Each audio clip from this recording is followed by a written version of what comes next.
आप बताओ, आप में से किसके बच्चे को आग लगी होगी? आप स्कूल से बैठे होगे।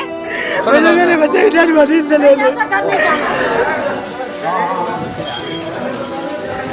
নবজাতকদের কান্নায় মুখর থাকার কথা যে ওয়ার্ডের, আজ সেখানে শুধুই স্বজনদের আহাজারি আর পোড়াছাই। পাকিস্তানের একটি সরকারি হাসপাতালে গাইনি ওয়ার্ডে এসি বিস্ফোরণ থেকে লাগা আগুনে প্রাণ হারিয়েছে 15টি নিষ্পাপ নবজাতক।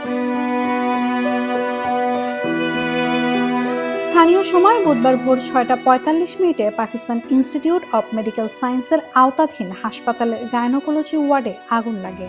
হাসপাতাল কর্তৃপক্ষ ও পুলিশ জানিয়েছে, নবজাতকদের রাখা কক্ষে একটি এসি বিস্ফোরণ থেকে আগুনের সূত্রপাত হতে পারে।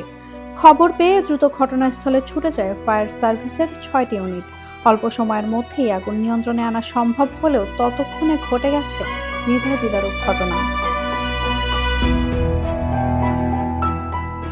আগুনের তীব্রতায় ওই কক্ষে থাকা 16 শিশুর মধ্যে মাত্র একজনকে জীবিত উদ্ধার করতে পেরেছেন চিকিৎসকরা।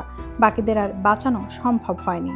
হাসপাতালের মুখপাত্র ডাক্তার আনিসা জলিল জানান, আগুন লাগার পর কয়েকজন চিকিৎসক দ্রুত কক্ষে ছুটে গেলেও আগুনের তীব্রতার কারণে ভেতরে পৌঁছানো সম্ভব হয়নি।